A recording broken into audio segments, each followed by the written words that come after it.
Hola Pablo, ¿qué tal? Muy buenas y muchas gracias. Hola Raúl, muy buenas, muchas gracias por la invitación y encantado de estar aquí. Igualmente, encantado de hablar contigo. Además, nos consta que eres seguidor del podcast. Te damos las gracias.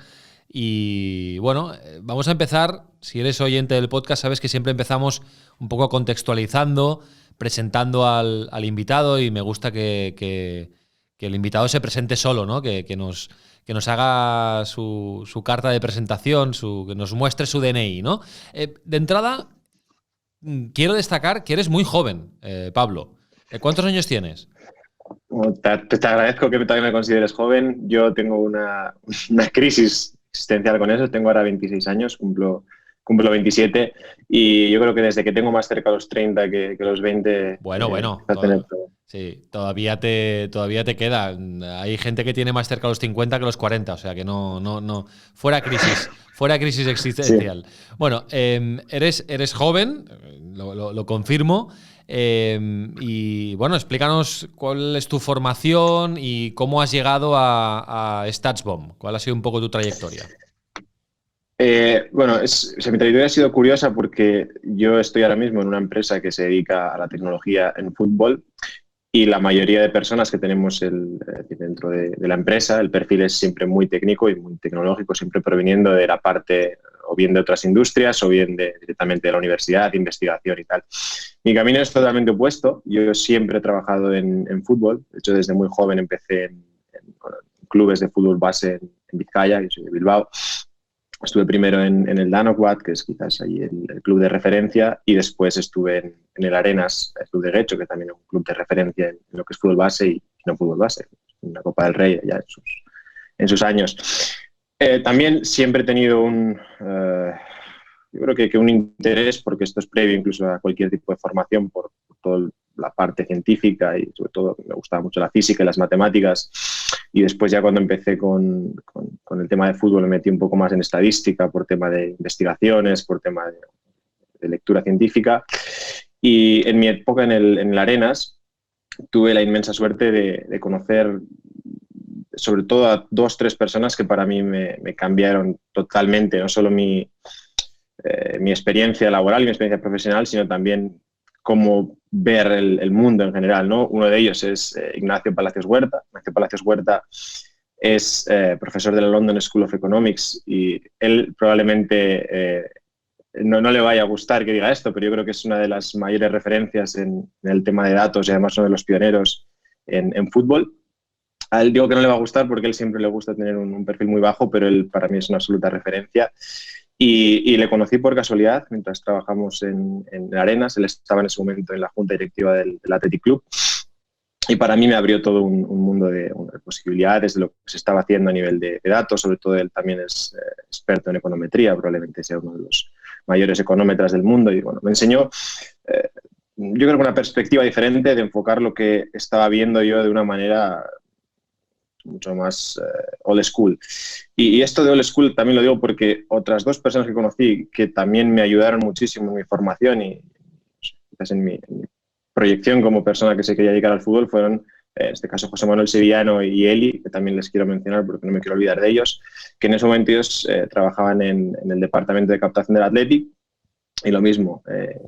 Yo creo que por pura casualidad acabé juntándome a ellos porque eran personas que yo sabía que aparte de ser muy, muy cercanas, podía aprender muchísimo de ellos. Y yo creo que esta mezcla de tener un perfil muy, muy técnico y un experto en todo el tema de estadísticas y dos personas que para mí, y además lo tengo siempre muy presente, pese a que ahora estoy trabajando en una empresa de datos, les repito, dos personas como José Manuel Sevillano y como Eli me enseñaron que hay cosas que los datos nunca van a descubrir y que ese conocimiento experto, que esa intuición es muy, muy importante y además lo aprendí con ellos porque ellos trabajaban en fútbol base y yo sobre todo aprendí de ellos que proyectar al jugador no solo a lo que va a hacer, digamos, de un equipo a otro, sino lo que puede ser un jugador en 5 o 10 años es muy, muy difícil. Y para eso siempre se requiere una parte intuitiva, una parte de expertise, pese a que los datos nos aportan una ayuda complementaria y, por supuesto, nos facilitan mucho este proceso.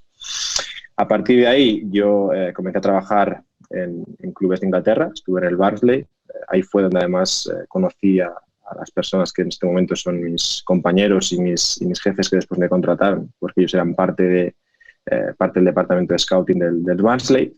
Después tuve un par de años de trabajar fuera en Austria y en República Checa, y ya después me incorporé de manera full time a StatsBomb, y aquí llevo, creo que ahora mismo 2 años y medio, una cosa así. Vaya, entonces, bueno, eres joven, pero ya has hecho muchas cosas, has recorrido parte de Europa y, por lo tanto, Pablo, tu formación es futbolística, es decir, de entrenador, de educador futbolístico. Sí, yo tengo formación técnica, sobre todo, por un lado autodidacta, y después también cuando me incorporé a Barnsley y cuando estuve aquí en StatsBomb a nivel interno, sobre todo prácticamente a nivel de programación, a nivel de modelos estadísticos y de métodos, pero realmente, es decir, mi background como tal ha sido siempre en fútbol. Muy bien. Entonces, explícanos qué haces en StatsBomb, porque tu tarjeta dice que eres Head of Tactical Innovation and Business Development, bueno, jefe Sí. de análisis táctico, innovación y desarrollo de negocio. Explícanos qué significa esto, qué haces en StatsBomb. Yo creo que las tarjetas siempre suenan mejor de lo que son, ¿no? Realmente mi puesto, digamos, oficial o como una tarjeta es en el departamento de análisis. Básicamente, el departamento de análisis es una parte de nuestro departamento de innovación y desarrollo. Esto tiene, digamos, 2 vertientes. Por un lado, tiene toda la parte que nosotros hacemos a nivel interno. Trabajamos junto con el departamento de Data Science, sobre todo a nivel de... Normalmente suele ser validar modelos o trabajar en funciones o módulos nuevos para la herramienta, desarrollo de producto. Y después tiene una parte que quizás es la que más puedo ayudar yo por mi perfil, que es la parte de la traducción de todos los, digamos, aspectos que están en un lenguaje más técnico al lenguaje futbolístico. Es decir, esta traducción al final implica lo que nosotros estamos trabajando internamente o lo que están trabajando los científicos de datos, ya pueda ser un modelo, ya pueda ser una métrica nueva, ya pueda ser algo que nosotros vayamos a incorporar dentro de nuestro software, cómo hacemos llegar eso a nuestros clientes o al final a las personas que lo van a utilizar. Y lo curioso de esto es que quizás en el momento en el que estamos, sobre todo, nosotros tenemos que llegar a personas que quizás sí que tienen un background técnico amplio, desde los científicos de datos hasta ingenieros, pero también tenemos que llegar a entrenadores, a scouts, a directores deportivos que ni tienen la formación, ni tienen por qué tenerla, ni nosotros tenemos que esperar que ellos vayan a ser, o vayan a tener algún interés en saber todo lo que está detrás. Al final ellos están en una industria que se mueve a una velocidad muy, muy rápida. Ellos tienen que tomar decisiones en el día a día de manera muy, muy rápida y no tienen tiempo para pararse a tomar un curso de cómo los modelos bayesianos ayudan a predecir los goles, por ejemplo, ¿no?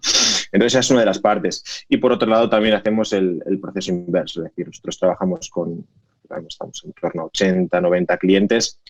El día que el entrenador de un club tiene la necesidad de, oye, necesitamos saber, no sé, cómo están posicionados los mediocentros en recuperación de balón o después de una segunda jugada, y queremos una métrica que nos permita hacer un filtrado de esto, ¿no?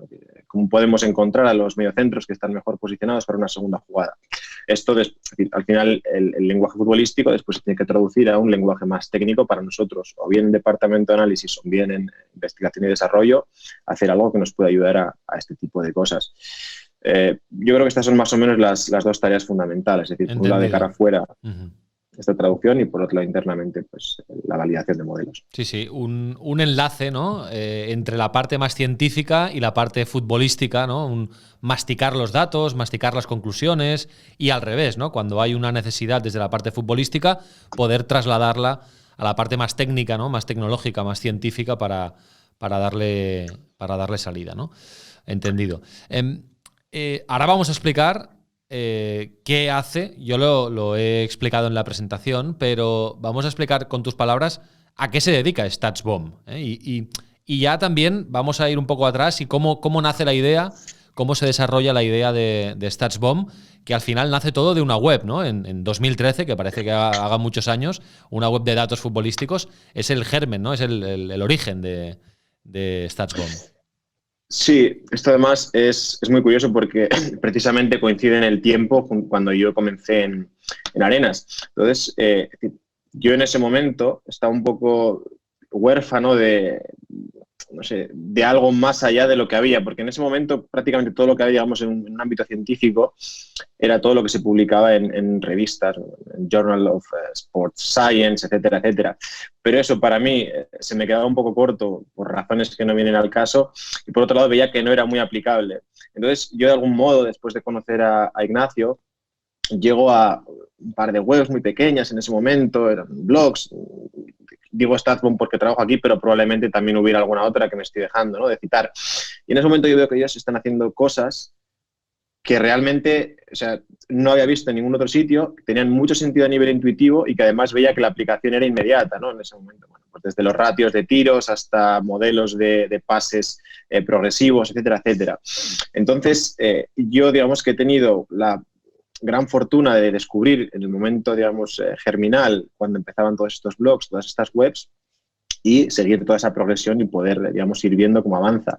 Ellos después tienen como una especie de periodo en el que los fundadores y todas las personas que más estaban involucradas en la web entran dentro del grupo de Matthew Benham en el Brentford y en el Midtjylland, no sé si lo estoy pronunciando bien, en Dinamarca.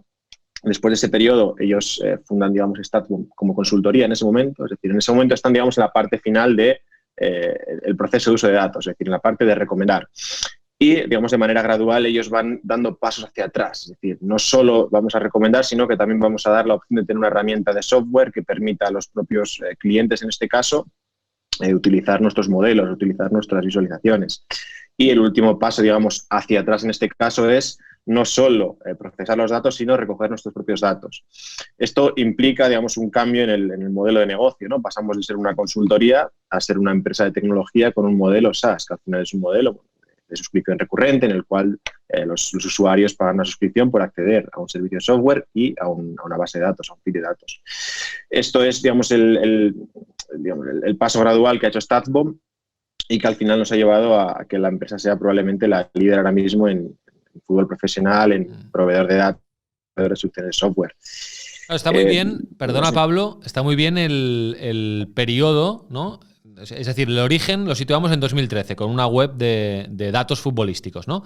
Luego, los fundadores, los ideólogos, tienen una experiencia en un grupo futbolístico, en clubs, como el Brentford y el Midtjylland de Dinamarca. Y imagino que, fruto de esa experiencia, ven cómo pueden evolucionar StatsBomb, ¿no? Y llegan esas dos evoluciones, ¿no?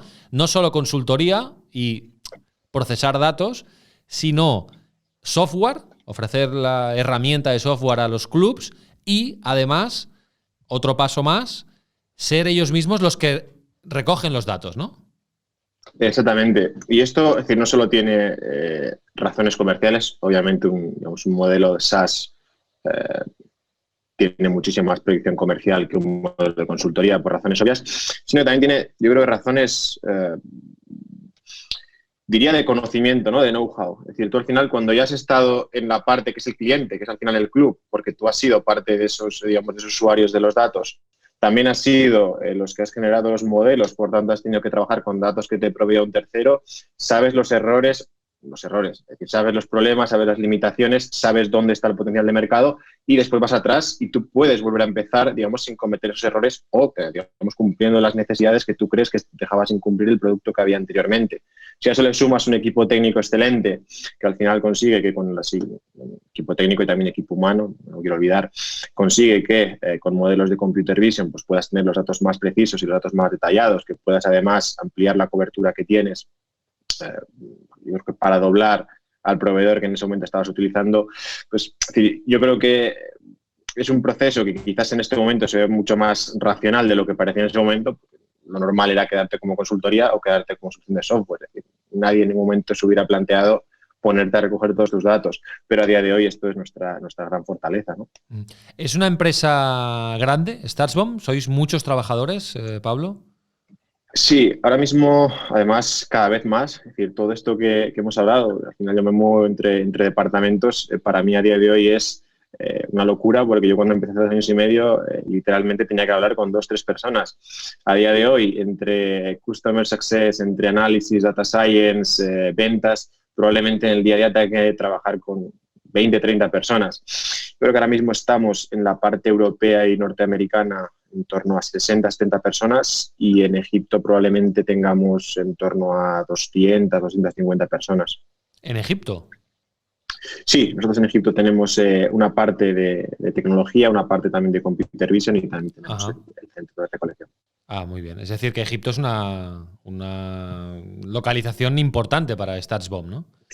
Sí, Egipto es una localización importante porque dentro de la historia, esto me lo he dejado, digamos, en el momento que StatsBomb decide comenzar a recolectar datos, ellos necesitan tener, digamos, una infraestructura de recolección y en Egipto existía una empresa que se llamaba Arkham, que hoy en día es parte de StatsBomb, que se dedicaba a ello. Entonces, básicamente lo que fusión, una compra después por una adquisición por parte de StatsBomb y ahí ya tenemos una parte de tecnología muy importante, ¿no? Además, gente excepcional, tanto a nivel profesional como a nivel personal, por cierto. Están ahora pasándolo mal con el tema de COVID.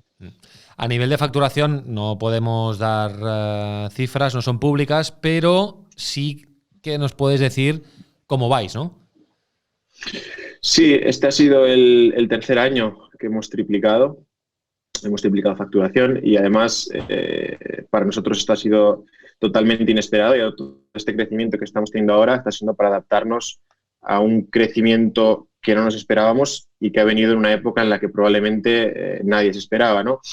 Y nosotros en febrero o marzo revisamos los objetivos que teníamos para este año, cuando se da todo el tema del lockdown, y esperando, obviamente, ¿no? lo que todo el mundo esperaba, que, bueno, pues que hubiera contratos que se pusieran en stand-by, que los objetivos de venta no se cumplieran, que el desarrollo fuera más lento, tanto por contratación como por recursos humanos. Sin embargo, nosotros lo que nos encontramos, y ahora mismo, es decir, después del hecho, parece más, digamos, lógico de lo que en ese momento parecía, lo que nos encontramos es que muchos clubes que estaban habituados a tener una red de scouting muy grande, a mandar scouts a toda Europa, a mandar scouts por el mundo, se encuentran que ya no pueden hacer eso. Se encuentran que además están encerrados en casa, lo que les da opción de poder formarse en todo este tipo de nuevas tecnologías. Y mientras tanto tienen que seguir recibiendo información. Por lo tanto, nosotros nos encontramos con clientes muy grandes, que a día de hoy probablemente sean digamos, los clubes más importantes que tenemos, que no teníamos previamente, que dan el paso total a nosotros o que incrementan el número de licencias que tienen porque quieren, digamos, aprovechar al máximo las posibilidades que tiene esto.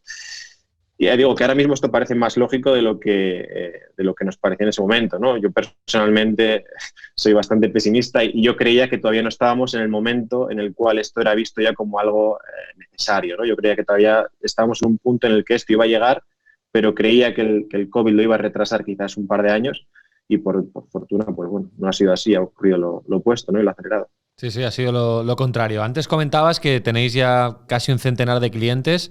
Lo explicábamos en la presentación, bueno, desde clubs profesionales, agencias de representación, federaciones, medios de comunicación que usan vuestros datos, vuestras gráficas para complementar sus informaciones, fondos de inversión, casas de apuestas, bueno, tenéis diferentes tipos de clientes. Hay algunos que no los podemos decir, pero sí hay una serie de clubs que sí podemos nombrar, que trabajan con StatsBomb, como el Leeds, como el Leicester, como el Mallorca, el Valencia, el Sabadell, en México el Santos Laguna, el Atlas, en Italia el Udinese, la Federación Belga, el Everton, bueno, muchos clubs con los que trabajáis. Porque a día de hoy, Pablo, ¿tú crees que un club de élite profesional se puede permitir el lujo de no contar con un data scientist, con analistas de datos, con jugar con el Big Data para optimizar el rendimiento de sus jugadores y porque ahora nos explicarás qué aplicaciones prácticas tiene todo esto, ¿eh? Pero ¿crees que un club se puede permitir no contar ya con esta herramienta? Yo creo que un club a día de hoy no se puede permitir, digamos, no incorporar de un modo u otro el uso de datos dentro de su proceso, sobre todo de scouting y de toma de decisiones. Quizás en otras áreas todavía no estemos en el punto en el cual si no lo utilizas estás en desventaja, y en el punto en el que hay márgenes, pero yo creo que decir, desaprovechar algo así a día de hoy solo te pone en desventaja competitiva con el resto. Y esto probablemente a corto plazo te pueda servir para, digamos, aguantar, pero a medio o largo plazo es absolutamente imposible que no lo incorpores, ¿no? Hace un par de semanas hablaba con Enrique Ortego y él me preguntaba cómo sería cuál sería la analogía más fácil, y a mí se me ocurrió una y abuela pluma, y yo creo que es, salvando las distancias, creo que es bastante gráfica, que es que, para mí, renunciar ahora mismo a utilizar datos, ya digo, del modo que sea, no tiene por qué ser con data scientist, que ahora iré con ello, sería como renunciar a utilizar el vídeo para hacer scout. Es decir, sería como hace 10 años los clubes que dijeron, no, yo no quiero utilizar vídeo, yo prefiero ir a todos los campos. No tiene ningún sentido, ¿no? Es decir, las ventajas que te proporciona o las posibilidades que tienes utilizando vídeo, utilizando en este caso datos, son tan grandes a un costo tan bajo que renunciar a ello es simplemente ponerte en desventaja por decisión personal, ¿no? Si después me preguntas, ¿un club se puede permitir no tener un data scientist? Yo creo que a día de hoy no es, necesario tener un data scientist. Data scientist entendido como la persona que modela los datos en bruto, que genera tus propios modelos. Lo que sí que los clubes tienen que tener, y yo creo que soy bastante optimista además, creo que la gran mayoría de clubes tienen por lo menos 1 o 2 personas dentro de lo posible. Son personas que puedan trabajar con datos, que puedan interpretar los datos y que puedan extraer conclusiones que sean útiles para cualquier toma de decisión dentro de un cuerpo técnico, una dirección deportiva, una secretaría técnica. Yo creo que eso no se lo pueden permitir, y ya digo que soy bastante optimista y creo que la mayoría de clubes a día de hoy están por lo menos en la buena línea en ese sentido. Porque en el terreno práctico, ¿qué necesidades cubrís? Más allá de la obvia del scouting y de ayudar a decidir o ser una parte de la decisión que tiene que tomar un director deportivo cuando tiene que fichar a un jugador que refuerce la plantilla, ¿no? Más allá de la parte del scouting, más de trabajo interno de los clubs, de rendimiento de los futbolistas, ¿en qué puede ayudar el Big Data o el procesamiento de los datos? Bueno, nosotros, es decir, además esto está bastante dentro de cómo nosotros entendemos nuestra posición en el mercado, que nosotros creemos que no va a haber nunca nadie, primero, que sepa cómo trabajan todos los clubes, por una razón muy obvia, que es que si hay una ventaja competitiva, tú no vas a querer que la sepan el resto, ¿no? Por tanto, nosotros entendemos que ofreciendo unos datos accesibles para los clubes, es decir, para que ellos puedan trabajar de la manera que quieran, siempre va a haber cosas que nosotros no podamos ni imaginar y que ellos sí que puedan hacer. O bien porque tienen ellos una capacidad técnica mucho más grande que la que tenemos nosotros, por cualquier razón, porque tienen objetivos que nosotros ni nos planteamos, o porque ellos son capaces de combinarlos, pues, bueno, con los datos que tienen en fútbol base, ¿no? Por ejemplo, nosotros estamos trabajando ahora con varios clubes en Premier League que básicamente, después de haber sido clientes durante unos años, lo que ahora nos han pedido es que cubramos también de manera, digamos, ad hoc los partidos de sus equipos de cantera, ¿no? Porque al final quieren tener los mismos indicadores de rendimiento, quieren tener los mismos datos, y esto es una cosa que nosotros no lo teníamos como modelo de negocio. De hecho, lo hemos comenzado a hacer hace 6 meses, y es una cosa que simplemente como consultoría quizás no podíamos habernoslo imaginado. Después, dentro de otros departamentos, por poner quizás un ejemplo un poco más diferente, ¿no? Dentro del análisis de rivales, por ejemplo, una cosa que los clubes pueden hacer de manera muy sencilla, entre comillas muy sencilla, es básicamente encontrar las secuencias de juego, es decir, las secuencias de juego que se parezcan más a las secuencias de juego que suelen, digamos, tener ellos, ¿no? Por ejemplo, soy el Real Madrid y quiero saber cómo le suelen atacar al FC Barcelona equipos que sean parecidos al mío, ¿no? Yo puedo conseguir generar un modelo que me diga cuáles son las secuencias más parecidas y además, no solo que me diga cuáles son las secuencias más parecidas a las que se enfrenta el Barcelona, sino encontrarme de manera automática el timestamp para que yo pueda ir directamente al vídeo. Uh-huh. Esto, es decir, no solo te aporta una información que probablemente los analistas pudieran conseguir porque realmente los analistas son expertos, pero que les llevaría más tiempo, sino que además les facilita el propio proceso de buscarlo, de cortar el vídeo, de encontrarlo, que al fin y al cabo es decir, eficiencia en el proceso. Puede ayudar mucho también a preparar partidos, a hacer el scouting de preparación de un partido, de un rival. Exactamente. Yo creo que aquí, y en esto soy bastante, de nuevo, conservador en cierto sentido. Yo creo que aquí los expertos, los analistas son muy buenos sabiendo cómo tienen que jugar contra el rival, pero sí que les va a ayudar en ese proceso de encontrar lo que ellos necesitan para poder analizar. Es decir, va a facilitar todo ese proceso de ver el vídeo, tener que ir 5 o 6 partidos para atrás, encontrar la secuencia concreta. Todo esto es una cosa que realmente ya está, realmente es una cosa que ya está ahí, y que simplemente es cosa de que se vayan mejorando los modelos y sobre todo de que se vaya implementando, ¿no? Al final también ese know-how técnico, pues bueno, tiene su curva de aprendizaje y su tiempo, que cuando esté llegará. Después, cosas más avanzadas que probablemente haya clubes que estén haciendo y que nosotros tengamos una idea quizás un poco menos precisa, encontrarnos en los espacios quizás más importantes para atacar en determinadas situaciones de juego. Los jugadores que suelen sufrir más cuando se enfrentan a determinado tipo de atacantes, por ejemplo, ¿no? Estos laterales suelen sufrir con extremos que se meten hacia adentro. Todo ese tipo de cosas, de nuevo, los analistas son capaces de encontrarlas por sí mismos, pero la tecnología, en este caso, los modelos, te facilitan hacerlo, digamos, a escala, ¿no? Para que nos entendamos, hacerlo más rápido, hacerlo con un menor coste de tiempo, que al final también es, digamos, una mejora en el proceso. Sois expertos en procesar los datos, pero como decíamos antes, también medís, sí, también obtenéis los datos, ¿no? ¿Cómo se obtienen esos datos? ¿A través de qué tecnología, de qué gadgets, de qué aparatos? Esto también, imagino que todo es tan nuevo que debe estar evolucionando día a día, ¿no? Sí, realmente no solo está evolucionando día a día, sino que además yo creo que es la parte del proceso que queda más escondida, en parte por razones obvias, pero también porque quizás es la menos sexy en el sentido de... es decir, para mí una cosa que a mí me apasiona es saber cómo funciona el proceso de recolección, pero normalmente las preguntas de por qué esto es una interceptación o por qué esto se etiqueta como pase bloqueado no suelen ser muy, muy importantes. Y de hecho creo que esto es una cosa que a nosotros nos permite, es decir, saber cómo se recogen los datos nos permite saber dónde pueden estar los errores cuando modelamos algo, ¿no? Porque si tú al final dependes de datos de terceros, estás modelando lo que te está dando otra persona, pero tú no sabes, no sé, ni el control de calidad que tiene, ni el proceso de recogida, ni las definiciones que tienen los eventos que recoge y al final es importante porque es tu materia prima. Exactamente, es literal. O sea, es que es exactamente el punto más importante.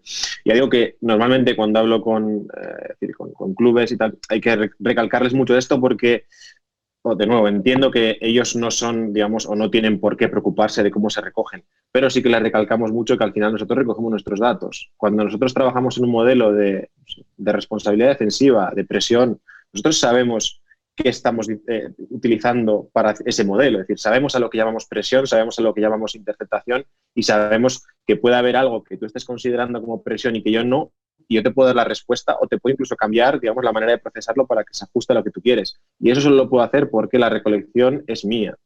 ¿Cómo lo hacemos? Es un proceso híbrido que combina, por un lado, la recolección, manual, es decir, la recolección humana, con el Computer Vision. Básicamente, Computer Vision son algoritmos que extraen automáticamente de la imagen de televisión determinados datos.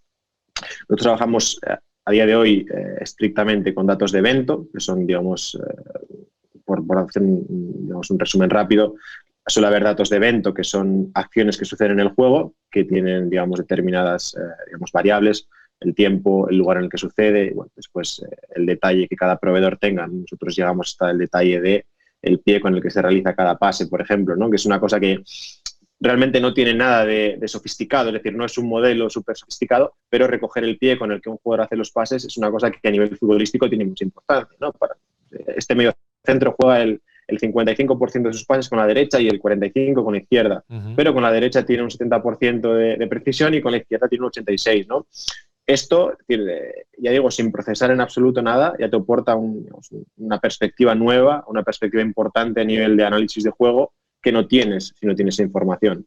Y después están los datos de tracking, que básicamente son, digamos, datos que siguen al jugador en todo momento. GPS, todo esto, ¿no? Exactamente, sí, GPS, fibra, etcétera, etcétera. Esta pregunta es complicada, porque no sé si tendrás alguna respuesta, si hay respuesta. Pero ¿hacia dónde vamos, Pablo? Es que, claro, la empresa realmente nace como tal o como está pensada ahora en 2017, 2018. O sea, es que todo es súper nuevo, ¿no? Los clubs incorporan gente que analiza datos desde en el último lustro. Supongo que... No sé si hay un club que fue pionero en todo esto. ¿Alguno que lo haya hecho mejor que otros? Que esté reconocido públicamente. Reconocido públicamente, a ver, y realmente yo creo que el club que es una referencia en los últimos, sobre todo, 5 o 6 años, es el Liverpool. Además, tengo la inmensa suerte de que después de tantos años conozco mucha gente allí, además les conozco personalmente desde hace años, ellos son la referencia, es decir, a años luz del siguiente, que se sepa. Claro, Sí, porque aquí hay también otra dimensión, que es que quizás hay alguien haciendo cosas claro. que no quieren que se sepan, que tendría todo el sentido del mundo. Por tanto, yo con las limitaciones que tiene lo que yo puedo conocer, yo diría que Liverpool probablemente a día de hoy sea la mayor referencia. Y además con resultados, claro. Además con resultados visibles, claro. Exactamente, ¿no? Y después probablemente hay clubes, o sea, el Milan, por ejemplo, es un club que también, ya digo que quizás aquí esté yo sesgado porque les conozco personalmente, tiene un departamento de análisis de datos excepcional y con unos profesionales increíbles y además, de hecho, los resultados aparecen ahora, ¿no? Que esto es también otra de las características del uso de datos, ¿no? Que es siempre mirando a largo plazo. Quizás el Milan lleva trabajando de la misma manera los últimos 3 años, pero este es el año que empiezan a tener resultados, ¿no? Y quizás es ventajista aquí por mi parte decir, no, el Milan, pero es que los últimos 3 años también han trabajado de la misma manera, pero no habían tenido resultados. Vale. De hecho, la pregunta no era esta, ¿eh? La pregunta que te quería hacer complicada es ¿hacia dónde va esto? ¿Cómo crees que va a seguir evolucionando? Esta es una muy buena pregunta.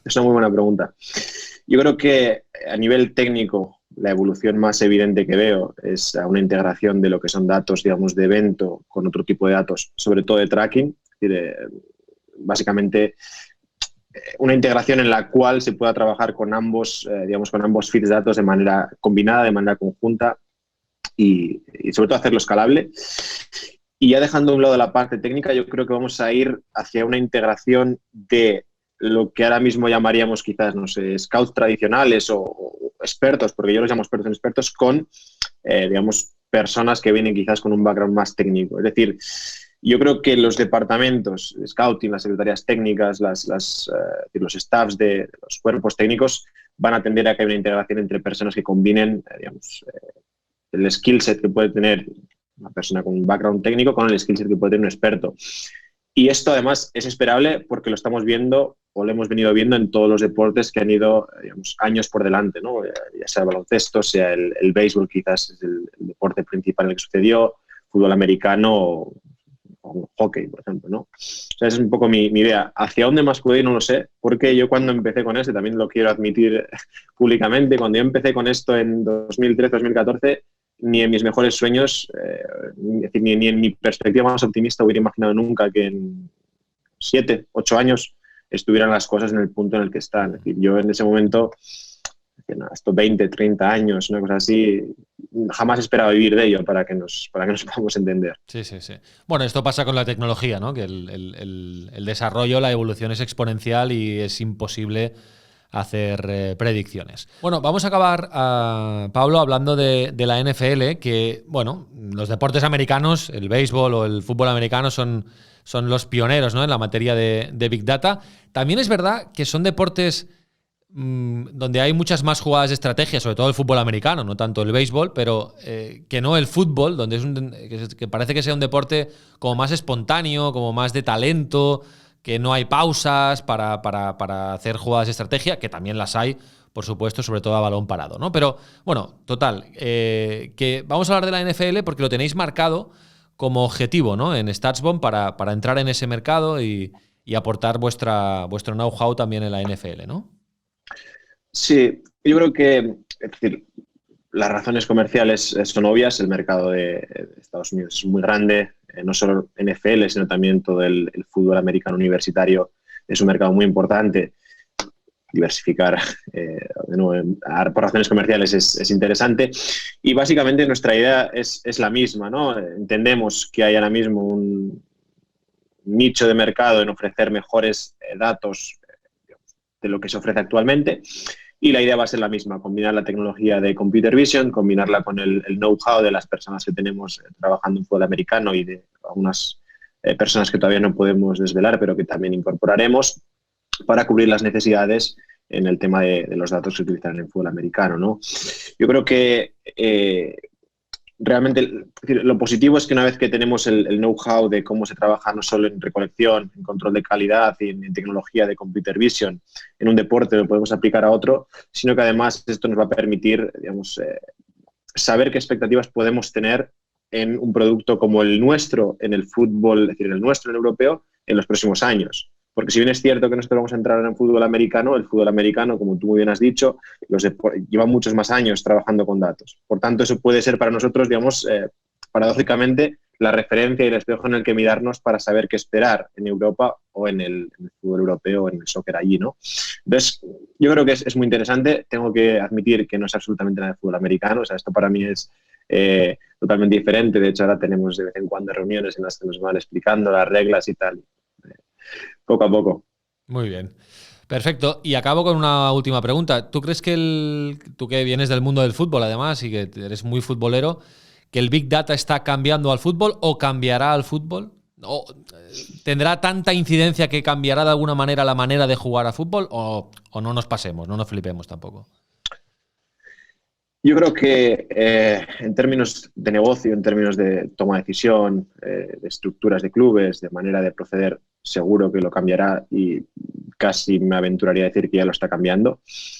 Y la manera de jugar, realmente sería atrevido por mi parte a hacer predicciones. Sí que es cierto que, por ejemplo, una cosa que ya podemos ver es que los tiros, por ejemplo, desde fuera del área, la distancia media a la que se tira a puerta, cada vez en los últimos 5 o 6 años va reduciéndose, es decir, cada vez se va tirando desde más cerca.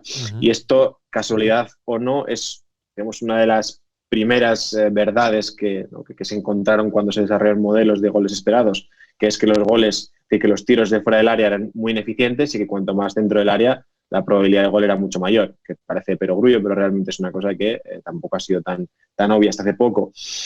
Creo que lo puede cambiar y déjame decirte ya por terminar y no en off the record, pero casi, que no me agradaría realmente mucho. No me agradaría realmente mucho porque yo soy una persona que viene del fútbol y creo que el fútbol, como tú también bien has dicho antes, tiene una parte de disfrute que viene de la espontaneidad, viene de lo inesperado. Al final el fútbol es un deporte en el que un gol te cambia totalmente un partido. No lo sé, espero que no y espero que en caso de que pueda, digamos, tender a un deporte quizás más previsible, más aburrido, que repito, no lo sé, pero es una posibilidad, espero que cambios de reglas o hagamos lo posible para que esto no suceda. De todos modos, creo que el tema del uso de datos es uno de los menores riesgos que tiene el fútbol para volverse aburrido. Creo que hay otros riesgos mayores que pueden quitarnos la diversión del fútbol, ¿no? Seguro. Yo creo que va a afectar o va a cambiar más los procesos de toma de decisiones que no el juego, que puede ayudar a afinar según qué cosas, pero lo normal sería yo eso. creo que además ese caos que tiene el fútbol, ¿no? Digamos, ese aspecto inesperado que tiene el fútbol y ese que un gol te cambia el partido completo, etcétera, etcétera, no va a dejar de existir. Por tanto, pese a que sí que es cierto que, por ejemplo, puede tender a haber un estilo de juego que predomine sobre otros, yo creo que siempre va a estar esa parte, ¿no? De que un gol desde 40 metros, pese a que tú sepas que es ineficiente tirar, te cambia el partido y te da un mundial, por ejemplo, ¿no? Yo creo que eso no va a dejar de existir, o sea, que en ese sentido tampoco me preocupa en exceso. Perfecto, Pablo. Pues muchísimas gracias por tu intervención hoy en Insight Sports Business. Ha sido muy interesante y nada, seguiremos atentos a la evolución de StatsBomb, de esta compañía joven que trabaja con los datos en el ámbito, de momento futbolístico, pero con planes de expansión, como comentábamos. Pablo, muchísimas gracias. Un abrazo fuerte. Muchísimas gracias a vosotros, Raúl. Hasta luego. Inside, un podcast de Sports and Life.